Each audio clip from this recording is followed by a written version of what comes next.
Hello there, welcome along to the transfer show. £95 million has been spent by Premier League clubs so far. Plenty more business is set to be completed before the 11 p.m. deadline on January the 31st. I can guarantee you that.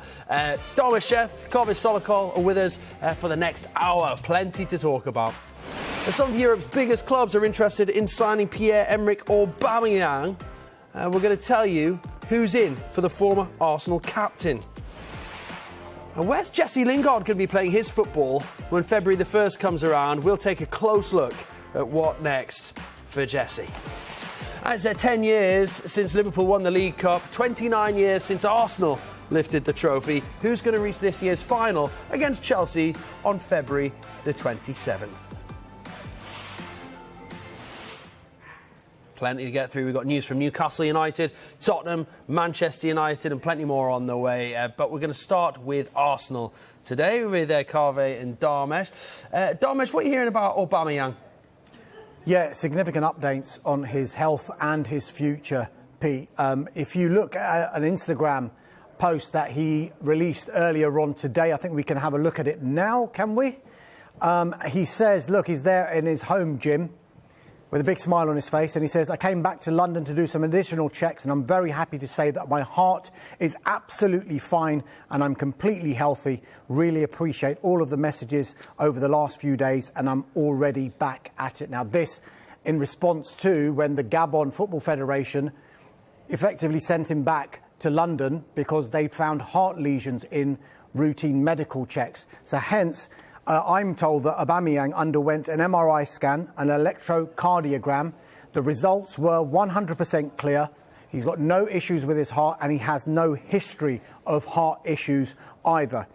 It just may have felt like there was some sort of error or some sort of mistake from the Gabon side, but just to be safe, given the potential condition of Aubameyang, they sent him to London just to be doubly safe that everything was fine. And now we're still waiting to find out if Aubameyang will actually return to Cameroon for the Africa Cup of Nations. With regard to his future, well, I'm told today that several big European clubs have expressed an interest in the Arsenal striker Aubameyang, including AC Milan, Sevilla, Marseille, Juventus and Paris Saint-Germain. On top of that, remember, there's that loan offer on the table from the Saudi Arabian club Al Nassr. That comes with an obligation to buy for around €8 million. So Pierre-Emerick Aubameyang, healthy, and looks like he's a man in demand as well. Fancy that. OK, well, it'd be really fascinating to see where he ends up playing. And as far as incomings for Arsenal, we've spoken a lot this week about the midfielder Arthur from Juventus. Any closer? Look, this one is moving in the right direction. Positive move that we reported yesterday, that the player's agent was in London for talks with Arsenal. Those talks, I think, went pretty well. Arsenal want to take the player on loan. The player wants to come and play for Arsenal. I think Juventus are willing to let him leave on loan. One of the sticking points at the moment is how long the loan is going to be for and how much it's going to cost and who's going to pay how much of the player's wages. But everything, as far as I'm being told, is moving in the right direction. This evening, we got some reports from one source telling us that the deal was very close. I've checked those out and I'm being told, just hold on a second, calm down. Nothing is going to happen straight away, but there's nothing to worry about. And also bear in mind that I think Edu, who runs all the transfer strategy at Arsenal now, he was the general manager of the Brazil national team for 3 years up until 2019. So he's got very good contacts with Brazilian players. And obviously Arthur is a player who's played for Barcelona. He's been at Juventus. The Juventus move hasn't worked out, but he's a very, very classy midfielder. And I think he wants to show what he can do, especially with the World Cup coming up later this year. And of course, guys, Arsenal in action tonight, trying to get into the final of the League Cup against Chelsea on the 27th of Feb. They take on Liverpool. The teams have just been announced. And Darvish, you noticed something when you looked at the squad list? Yeah, in that 20-man squad, there is no Bernd Leno. the now number 2 goalkeeper at Arsenal. And reports coming out from some strong and reliable sources in the States are suggesting that Arsenal are actually interested in the New England Revolution and United States of America goalkeeper Matt Turner. Now, it would throw then into doubt Leno's future. You remember he did start the season as Arsenal's number 1 goalkeeper. He's since been usurped by Aaron Ramsdale, who is now the established number 1 goalkeeper at Arsenal. Leno's contract is up in 2023, so he's entered the final 18 months. I just wonder if Arsenal can get a deal done for Matt Turner in this window. Could we yet see Bernd Leno leave in this transfer window? Because they'll be able to get the most amount of transfer fee now rather than having to wait till the summer, and then a year from now he can sign a pre-contract with a foreign club. OK, really fascinating situation with the goalkeepers then at Arsenal. Will we see Bernd Leno move in this window? Carvey, coming back to you, though, Tottenham's interest in Adama Traore is another one we've been speaking about for some time. What's the latest there? Well, the latest is that Spurs have made an offer for the player. The offer is worth about £15 million. That offer has been rejected by Wolves. Wolves, in an ideal world, want about £25 million for Traore. They will, I think, accept something in the region of £20 million. It's got to be over £20 million. He's a player who has 18 months left on his contract. They know that Spurs have been chasing him for a long time. They tried to sign him in the summer as well. They signed him, 3 or 4 years ago now from Middlesbrough for £18 million. I think they want to get that money back for him.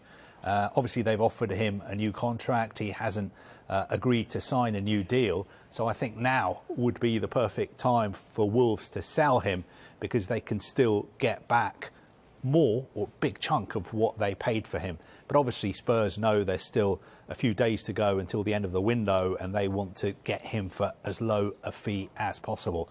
But it looks like this one as well is moving in the right direction. I just get the sense that Antonio Conte is saying to the people at Spurs, the people above him at Spurs, look, I'm doing what I can with these players. We need to move some players out. We need to bring these players in if we're serious about trying to get into the Champions League places at the end of the season. And he's a very demanding manager. He demands a lot from his players. He also demands a lot from the people above him. And why wouldn't you when you've got the record that he has? Yeah, it's interesting with Traore. There's so many deals, isn't there? Just sort of right on the precipice, hanging in the balance at the moment. Could tilt either way. It's going to be fascinating last days of the window, this, without doubt. What about Tanguy Ndombele? Latest on his potential departure? Look, this one's getting interesting, actually, because Tottenham and Paris Saint-Germain have held talks over Tanguy Ndombele. No agreement as yet. Now, there was a possible swap deal being mooted, but it seems that Antonio Conte, the Tottenham manager, is currently not keen on the Paris Saint-Germain options, which would come the other way. You remember we reported earlier on in this transfer window that Tottenham have also held talks with Spanish and Italian clubs over Ndombele. Now, this is all as a result, you think, well, the final straw potentially, that FA Cup game, now infamous FA Cup game against Morecambe, when, shall we say, Ndombele trudged off the field, and a section of the Tottenham fans none too happy with his reaction. Look, he joined for what remains a club record at Tottenham, a deal worth £63 million back in July 2019.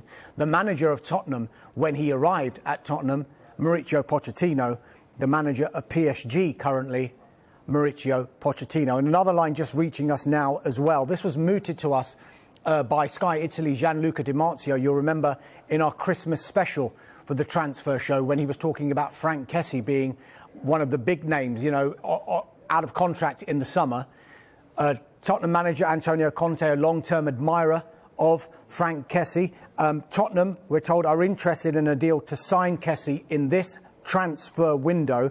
I've just messaged Gianluca Di Marzio just now as well. He's come back very, very quickly. He's always on his phone, is Gianluca. And I said, look, what's the latest with Kessie? And he seems to think there's a possibility of PSG as well as this Tottenham interest. Right, OK. Let's talk about Newcastle. You know, the January window is always a window where a team maybe wants to add that one player just to give them a little bit of a boost, maybe someone in a specific position. Not the case for Newcastle this window. They've had the unenviable task of trying to strengthen in just about every position on the field. I mean, ahead of the window, they were saying they potentially would look at a goalkeeper, a right-back, a centre-back, a left-back, maybe a midfielder, potentially a winger and a striker. I mean, literally every position on the park was up for debate as to where they could strengthen. They've managed to get 2 in the door already with Kieran Trippier and Chris Wood, and they're pushing and pushing and pushing for more. All week we've been talking about Diego Carlos, the centre-back. Some early reports that things, you know, had maybe taken a turn for the worse in that Carve, but more positive noises you're hearing still this evening, would you say? Look, this morning we were hearing that Newcastle United were moving closer to signing Diego Carlos, that a couple of the parties involved were hopeful that the deal could be done. But of course, another Premier League club from London had made a substantial bid for the player as well. So Newcastle United faced competition for Diego Carlos. And now what we've been able to find out this evening, new information, is that Sevilla want Diego Carlos to play against Celta Vigo on Saturday. I think they've got some injury problems in defence, which is why they wanted him to play at Valencia last night. They also want him to play this weekend against Celta Vigo. I think once that game is out of the way, it is much more likely that they will let him leave for what I'm being told is a suitable offer. Now, there's a 2-week break after. They've got 2 weeks before their next game. It's February the 5th after this game on Saturday. Exactly. Now, the situation is that there are 2 bids on the table, £30 million bids. One is from Newcastle. Another one is from an unnamed London Premier League club. And the player, I'm being told, after this game against Celta Vigo, it will be up to him to decide where he wants to go. Will it come down to finances, do we think, Carvey? I don't think it would come just down to finances. What finances? As in wages? Just wages for the player? Yeah. Well, of course, that's going to be a consideration. But I think the people putting the deal together will have told the interested clubs what the expectation is in terms of wages. And I'm pretty sure both clubs would be able to afford to pay him. It's been reported in Spain that if he moves to England, he's going to get 2 or 3 times what he's earning in Spain at the moment. So it'll be down to the player to choose where he wants to go. A lot of people are asking me, who's this unnamed London Premier League club who are interested in signing him? We've been able to do some digging, try and find out who it could be, although I've got a pretty good idea of who it is. We know it's not West Ham United. David Ornstein, fantastic journalist, he is reporting this evening that it is not Arsenal. He's written that on The Athletic. The information we have is that Spurs were interested in signing the player last year, and that leaves Chelsea. And as far as Chelsea are concerned, they tried to sign Sevilla's other first-choice centre-back, Jules Koundé, last summer, and I think they might try and sign him again next summer. OK. So we don't think it's West Ham. We don't think it's Arsenal. We don't think it's Chelsea. Chelsea tried for Jules Koundé, and Spurs were interested in signing him last year. And final point is, I was trying to find out from people close to the player in Spain which way he was leaning at the moment. I was told that that is not a question that they could answer this evening. OK. Interesting. But everything I've heard so far has been that Newcastle United are making all the running. Up until yesterday, it was Newcastle all the way. Newcastle, Newcastle, Newcastle. And then suddenly this other bid came in. So I think Newcastle are the ones who've done the most work, the most legwork in doing this deal. Okay. We shouldn't be surprised Diego Carlos would likely start this weekend. Jules Koundé was injured for the game yesterday. No guarantee that he'll play this weekend. Sevilla still chasing Real Madrid for a La Liga title, so I think they want to give themselves the best chance while Diego Carlos is there. But then there is the risk of injury as well, isn't there? Yeah, absolutely. It's frustrating wait for Newcastle because they were desperate to get a centre-back in, I think, for the game against Leeds on Saturday, which is a massive game for them. What about Jesse Lingard? This one, I tell you what, this is moving one way then the other at the moment, isn't it? And you're hearing very different things, but Newcastle remain very much interested in Lingard, is what we're hearing, isn't it? They do remain interested in signing Jesse Lingard. Wasn't part of the 20-man squad for Manchester United that beat Brentford last night. Hasn't made a Premier League start at all this season. Was kind of given assurances, wasn't he, by Ole Gunnar Solskjaer, you will be featuring. Hasn't worked out for him. Now, if Lingard was to leave Manchester United for Newcastle in this window, it is thought Manchester United would prefer a permanent deal. United very well aware that this is the final opportunity to get any kind of transfer fee. They could get a loan fee, but it would be more substantial to get a transfer fee, of course. Lingard has entered the final 6 months of his Manchester United contract, and if Newcastle make an offer that Manchester United accept, that still doesn't guarantee Lingard's going to go to St James's Park, because the decision will still be down to him. He holds the cards here. He's going to have to make a big decision. Will he go to Newcastle United on a permanent deal, knowing, look, there's still a big risk that Newcastle United could be a championship club next season? And I know you've had information with the likes of Chris Wood and Kieran Trippier, no relegation clauses in their contracts. Would he accept something that would have no relegation clause in a contract? It's something to factor in as far as Jesse Lingard is concerned, particularly with the World Cup coming up in 10 months. It's thought, though, also that he's got no intention of staying at Manchester United beyond the end of his contract at the end of the season. When you look further ahead into the summer, is he going to make his decision then? He'll have a lot more options. We know Tottenham are interested potentially in the summer. West Ham could come back in for him as well. I just think those two clubs, Manchester United would rather not deal with. They are direct rivals for the top four. But we haven't heard the last of Lingard in this window. I think as far as Lingard is concerned, I was just thinking, obviously the World Cup is coming up with England as well in November. He's got to be thinking, I need to be playing, because England have got some friendlies in March, and then they've got the Nations League in the summer as well. So if he stays at Manchester United and he doesn't play, he's not going to get any chances to impress Gareth Southgate to get into that England squad. So surely, as far as he's concerned, we know he wants to play. He wants to play. That's what he wants to do. Isn't it time that he says to Manchester United, he may well have already done this in the past few days, if he just says to them, look, let me go to Newcastle United. They're not rivals for the Champions League places. I want to go there. They're willing to pay my wages. They're willing to pay a loan fee. What is the point of me sitting here twiddling my thumbs, doing nothing? I'm a footballer. I want to play football. Let me go to Newcastle.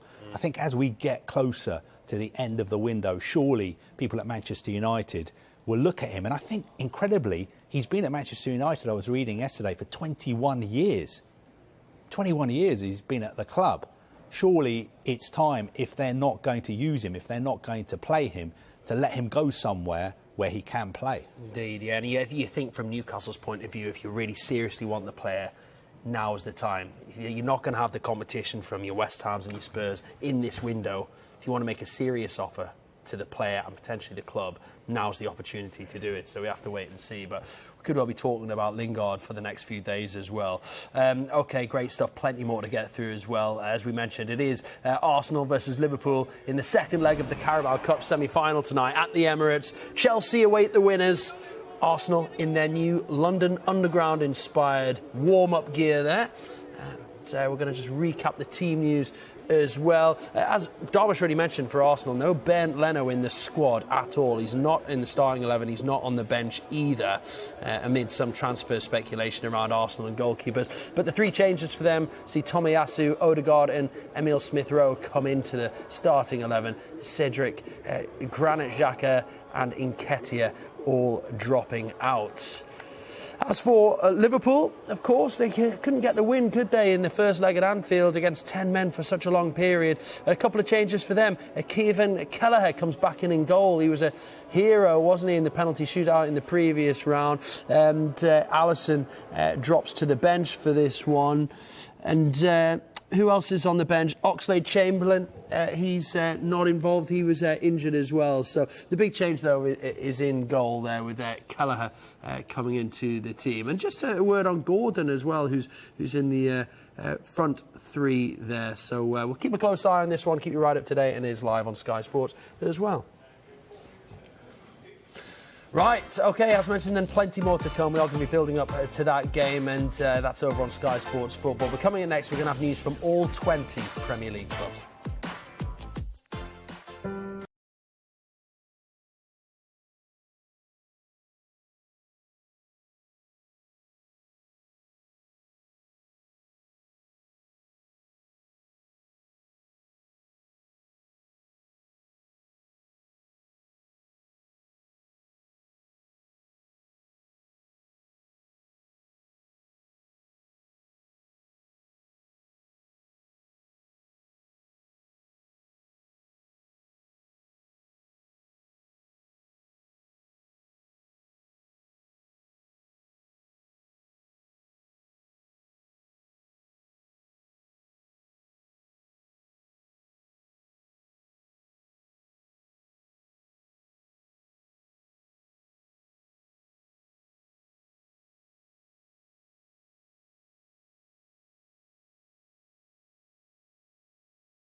Time now to go round the clubs.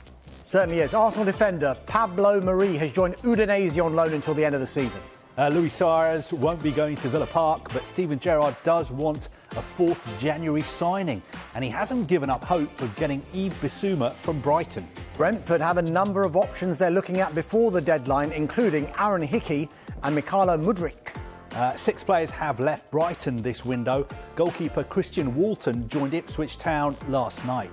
Burnley are interested in Dinamo Zagreb midfielder Mislav Orsic. It's believed he would cost £10 million. And now reports in Spain that Andreas Christensen will join Barcelona when his Chelsea contract runs out in the summer. No incomings as it stands are expected at Crystal Palace, but we know they love a bit of late business. Caretaker manager Duncan Ferguson says he's been telling his players some home truths. Recent performances have not been good enough, and he wants them to roll up their sleeves and give everything in every single game. Leeds United remain in talks with RB Salzburg over the signing of American international midfielder Brendan Aronson. Brendan Rodgers is reassessing his plans to bring a centre-back in on loan this month. Fans want reinforcements, especially after last night's performance against Spurs. Could Watford be looking to sign Liverpool defender Nat Phillips? Claudio Ranieri, the manager, didn't deny any interest today. Manchester City winger Patrick Roberts is in the process of having his loan at French club Troyes cancelled so he can join Sunderland. Newcastle United remain interested in signing Manchester United forward Jesse Lingard. And Newcastle United are moving closer to agreeing a deal to sign Diego Carlos from Sevilla. The parties are hopeful a deal can be done, but another London Premier League club have also made a substantial late bid. Manager Dean Smith says Norwich City have identified positions they'd like to improve, and they haven't received any bids for Todd Cantwell or Max Aarons. Ralph Hasenhüttl says he's not thinking about Armando Broja's permanent future just yet. He wants the forward to just play football. Broja is on loan from Chelsea until the summer. Tottenham and PSG have held talks over Tanguy Ndombele, but no agreement as yet. Claudio Ranieri says a deal for Bordeaux winger Samuel Kalou is not 100% done just yet, but it is getting very close. David Moyes still looking for a striker to strengthen his West Ham United squad this month, but he won't take any risks in the market. Now, Tottenham have made a £15 million bid for Adama Traore, but that has been rejected by Wolves. Thank you, gentlemen. Brilliant stuff. Now let's get more on Diego Carlos, who is the subject of interest from 2 Premier League sides with 11 days to go in the window. South American football expert Tim Vickery joins us a bit earlier. He explained just why he's in such high demand. This is a player who is coming up 29, and this is kind of last big contract time. So I think his head has been turned by the amount of money that's been offered and the amount of money that clubs seem to be prepared to pay to get him and the amount of money that they're prepared to pay him. Wouldn't knock him for this. He's come up the hard way. He came through Portugal and France before arriving in Spain and making his name there.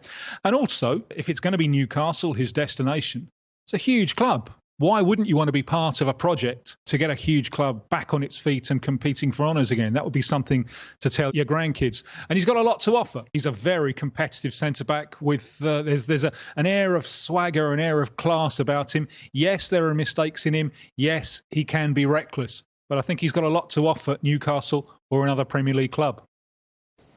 Well, next we're going to continue our look ahead to Arsenal versus Liverpool in the Carabao Cup semi-final second leg. We're going to be joined by Leanne Sanderson to discuss Lingard, Aubameyang and much more.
Welcome back. Leanne Sanderson's joined us in the studio. You're going to be watching Arsenal-Liverpool tonight, Leanne, so looking forward to that. We're also talking transfers, as we like to get you on a bit earlier to get the latest on the transfer news.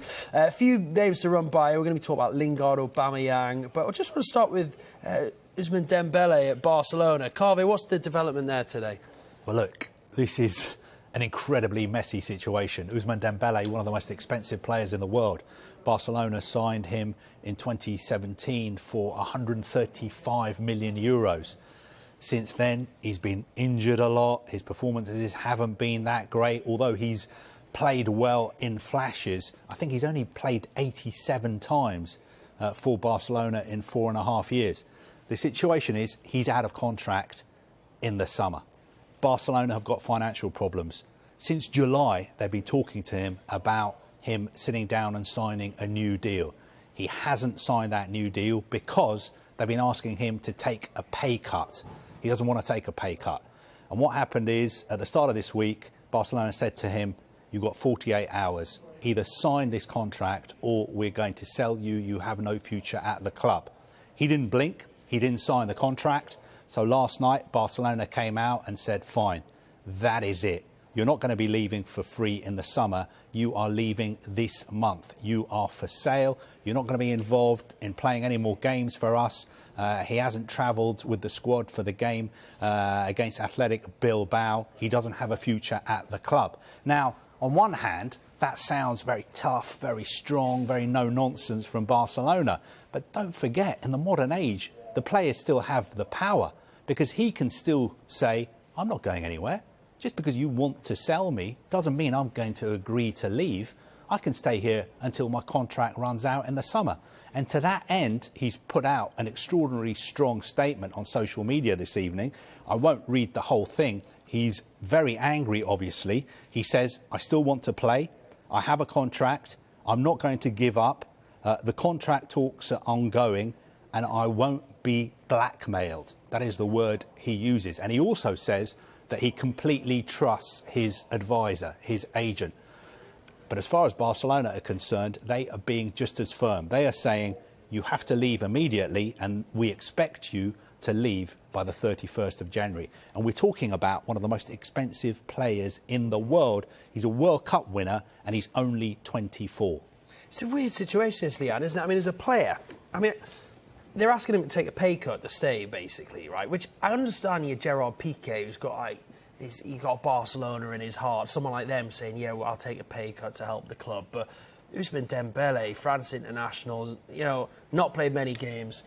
How do you feel as a player if someone came to you and said, right, we'll keep you, but you've got to take a severe pay cut? It's quite tricky. Yeah, I think obviously we're talking apples and oranges here because in the women's game, a pay cut is very minimal, whereas in the men's game, everybody wants to be the highest paid player on the team, don't they? But it's definitely a situation he probably wanted to keep behind closed doors. Obviously, you see the agents leaking bits of information and stuff like that. But for me, I wouldn't like it. He's been now given an opportunity where it's not within his power, is it anymore? And I think it doesn't surprise me because I think it's a few years ago, Dembele would have been able to go to a few different teams. But the fact that he's always injured, it's kind of a risk now, isn't it? So it'll be interesting to see where he ends up. But from a player's perspective, I personally wouldn't like being in that situation. But also, you mentioned Piqué, the fans are probably not going to be on Dembele's side. The fact that because they anticipate he should take a pay cut, not just because Piqué's done it, but a lot of players that love the club would do that. But he isn't going to do that, and maybe why should he as well? Yeah, fans don't want him. Barca are no strangers to this either. They've done this before.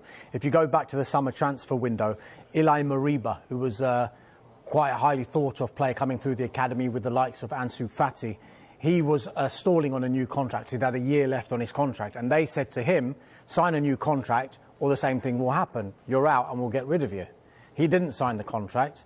That month, he went to RB Leipzig. I don't think this situation is good for Barca or Dembele, though, because Barca, if he digs his heels in, Barca are going to get no money for him. He's not going to play. And for him, he might think, right, I've been the bigger man here, and I've stayed despite what they're saying to me, but he wants to play in the World Cup. This will damage his chances a lot. But I would just flip it round and ask Leanne this question. They're talking about Barcelona saying, sign or get out. But just say, for example, he had 3 years left on his contract, and he said, I want to go. It works the other way around as well, doesn't it? Barca would say, no, well, you're not going anywhere. Yeah, and it's difficult because you never really see that player's perspective. You only ever hear when a player doesn't show up to training or when something really drastic happens. But clubs leak things in a way, as we all know, that they want you to see what you want to see. So it is a difficult situation. But where do you guys think he will end up? Because if he does go, where's he going to go? Because I wouldn't say teams are going to be, wanting him because he's always injured. Yeah. The thing is, the issue is a lot of the talk in Barcelona is that he's been asking for a £30 million signing on fee to sign a new contract, and he's been asking for a wage rise. So I think he's been asking for about £450,000 a week. Now, I know on his day he's a very, very good player, but it's exactly the way Leanne is saying it. Who is out there who will take a risk on signing him at the moment, paying those kind of wages? I just can't see it. So maybe from his point of view, it makes sense to effectively not play for the rest of the season. Because he's basically going to be banished to the stands. I don't know if Barcelona are even going to try and stop him from training. Would they loan him out, do you think, and just take a percentage of his wage, maybe take $100,000 a week off someone in the Premier League? Yeah, I'm sure they tried to, but I would just compare and contrast what they're doing with Ndombele to what Manchester United are doing with Paul Pogba, because Paul Pogba is out of contract in the summer. Manchester United spent £89 million signing him, and it looks like he's going to leave for nothing in the summer. But Manchester United are saying to him, look, get fit.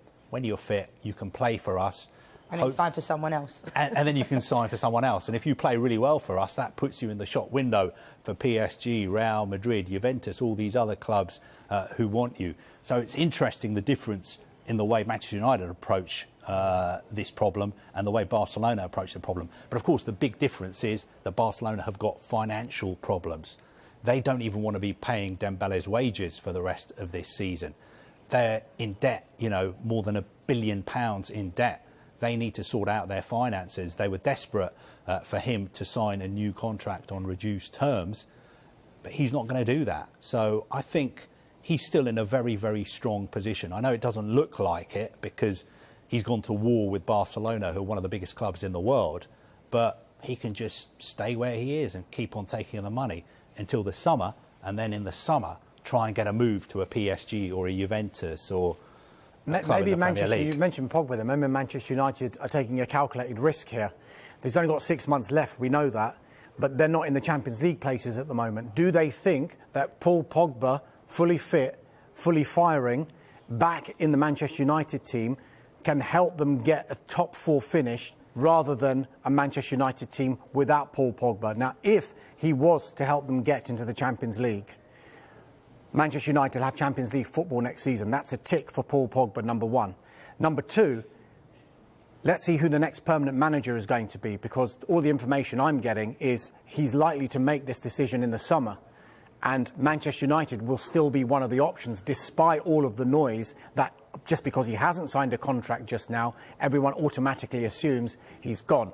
That's not what I'm hearing as the case 100% yes. It can happen, of course, because he's a free agent, but one of the options that he will look at will be staying at Manchester United. But the thing is, though, Damish, I think with Paul Pogba, I think it's run its course. Whether you support Man United or not, I'm a Man United fan, as everybody knows. But I think from a football perspective, Paul Pogba, I wanted him to succeed at Manchester United. We all did, but it just hasn't worked out.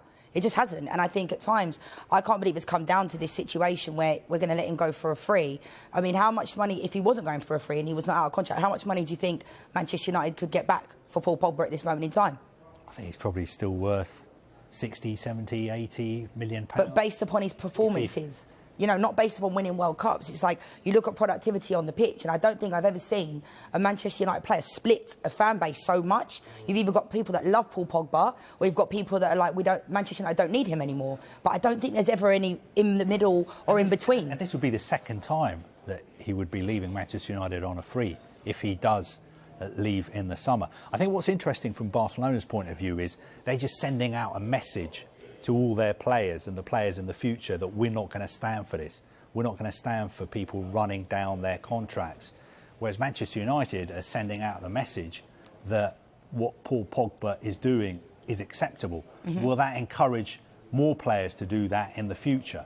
Is that hopefully not? Is that a recipe for problems in the future? Just picking up what you said about Pogba, though, I know he splits the fan base, as you said. Now, his performances, there's always that comparison with how he plays for France. But the players around him at France allow him to play like he does. Now, we can say, on the one hand, has Paul Pogba performed for Manchester United as they'd expected him to, as the fans would have expected him to?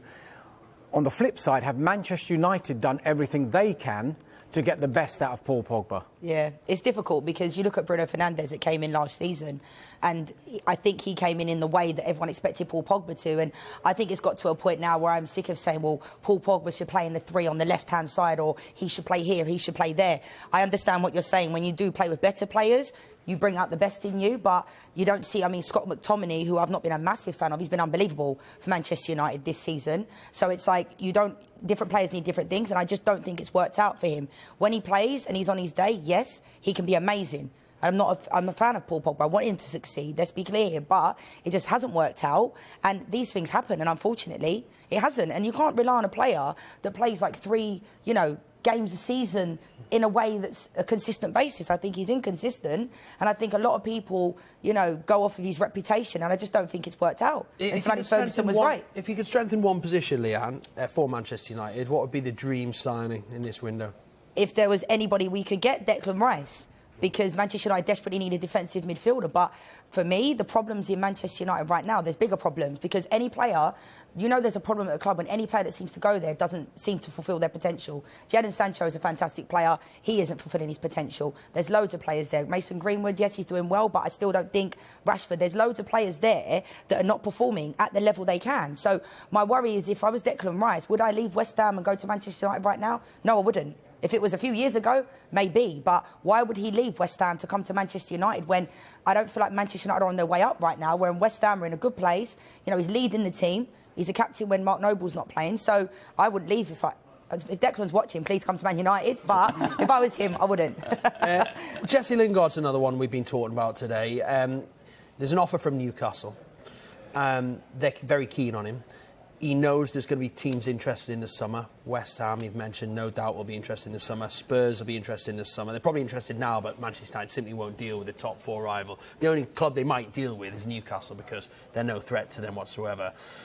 What would you advise Lingard to do in his position? He's got the potential to go and maybe earn good money at Newcastle and go now and get playing ahead of the World Cup and get himself in the frame for England, or he can stay at Manchester United and seemingly where he's not going to play and see out the season until the summer. What would your advice be? For me, if I was him, I wouldn't have come back to Manchester United. I would have signed for West Ham when the opportunity was there, and I would kind of go now. Because he should have, in my opinion, been in the European Championship squad, and he was working his way in there. And I think Jesse Lingard's got to a really good level of consistency, because when he does come on, he does decent things, and when he plays, he does well, but he's not playing at all.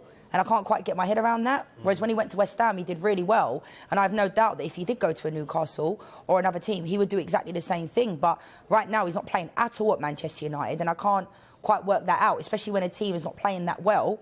Yes, good result against Brentford, but the team consistently hasn't been that good. And even players like him and Donny van der Beek haven't had, they've had minimal minutes. So if I was him, as much as I love Jesse Lingard, I would advise him, and I'm not his agent, but I'd advise him to move on, because there are bigger pictures here. He's not a young kid anymore. He's not 19, 20 that has loads of years ahead of him. He's still in his prime, yes, but the opportunity to move and play in a World Cup is going to become, not as advantageous as it is now. So if I was him, I'd definitely move on.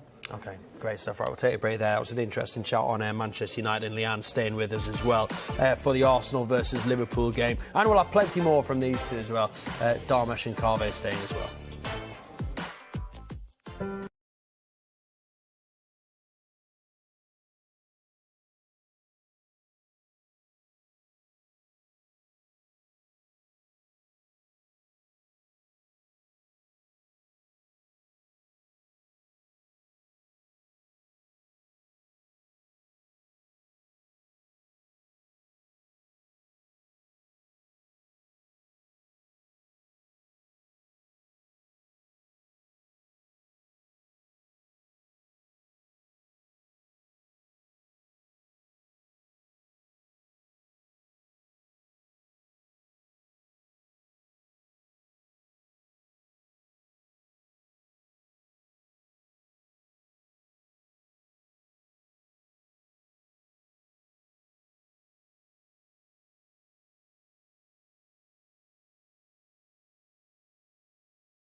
Welcome back. Leanne Sanson's watching Arsenal against Liverpool. Arsenal did really well to get a 0-0 in the first leg, Leanne, against playing with 10 men. And they've An understatement. Yeah, absolutely. Fantastic result. They made a strong start here, haven't they? Yeah, definitely. It was a free kick on the edge of the box, given away by Matip, and Lacazette and Odegaard stepped up. And I think Kelleher actually got a tip to it onto the crossbar. It looked like he did, and Lacazette hit it, and it hit the bar. I almost felt like it was going to be too close, but it was actually a really good effort, because sometimes you see when free kicks are given on the edge of the box, they prefer them to be taken further back. But really good effort from Lacazette. Good start from Arsenal. OK, great stuff. Arsenal hit the crossbar early on. Leanne, I'll be back with you in just a second. Let's just look at some of the other business that we've missed out on so far. We'll start with the Newcastle striker search. A few names have been linked, but one earlier on in the window is this Ekitike. Yeah. And some quotes have emerged in the last 24 hours as well. Yeah, we were talking about Ekitike quite a lot in the first week, weren't we? But the Stade Reims president has said the following, that Newcastle did make a proposal which didn't suit us. And he said that the proposal was for £29.1 million in total, with many bonuses, some of which were impossible to achieve, like winning the Champions League. And I'm sure you'll say that Newcastle will be Champions League winners within a couple of seasons. Next season, obviously. Highly rated player, only 19 years old, 10 starts in Ligue 1, and he scored 8 goals and has had 2 red cards. I just feel that maybe Newcastle looked at the profile of the player, and as much as they liked him, the prices they were being quoted was probably they were being given the Newcastle premium or the Newcastle tax, and probably just thought, for now, no. I think that's exactly right. Exactly right. But definitely an interest in the player. They rate him, but just not at those sort of finances.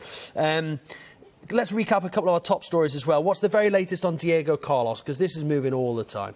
Yeah, just to recap quickly, Sevilla want Diego Carlos to play against Celta Vigo on Saturday. After that game is out of the way, they're much more likely to let him leave for a suitable offer. £30 million bids from Newcastle United and another unnamed London Premier League club are on the table. The player will choose where he wants to go. He's asked to leave. He believes he has a gentleman's agreement saying that if he gets a big offer, a life-changing contract, Sevilla would let him go. And I think that is what he's being offered by Newcastle and this other club. A lot of people saying, who's the unnamed club? Who's the other club? Well, look, we've been doing some digging. The London club are not believed to be West Ham United. Not West Ham. Our good friend, David Ornstein at The Athletic, is saying it's not Arsenal. Not Arsenal. Chelsea. It's like Chelsea. Chelsea. It might be you. It's not you. Chelsea have tried to sign a centre-back from Sevilla, but it is their other highly rated centre-back, Jules Koundé. So that leaves Tottenham? Tottenham, interestingly, have tried in the past to sign Diego Carlos. There's also Crystal Palace in London, of course. Watford? Watford, just outside. Brentford as well. Let's not forget them. So it could be one of them. I don't think so. Most likely Spurs, if you're a betting man. I'm not a betting man. OK, fine. We'll leave it there. Aubameyang, before we finish. First of all, quickly, health, all good. 100%. He had an MRI and an electrocardiogram that showed clear. No heart problems, no heart issues, and no history of heart issues as well. With regard to his future, we know that Al Nassr have got a loan move on the table, a loan offer on the table that comes with an obligation to buy for about €8 million. And it's emerged today that I've been told several European clubs want to sign Pierre-Emerick Aubameyang. They include AC Milan, Sevilla, Marseille, Juventus and PSG. He is a man in demand. OK, you wonder whether a couple of Premier League clubs might throw their hat into the ring as well. Kaveh, Darmesh, thank you very much. Time for you guys to clear off and do a bit more digging. That seems to be the phrase of the week, doesn't it? Leanne, you're staying with me. We'll keep up to date with the Arsenal versus Liverpool game. Arsenal hitting the bar early on. And don't forget, plenty of news conferences tomorrow on Sky Sports News as well.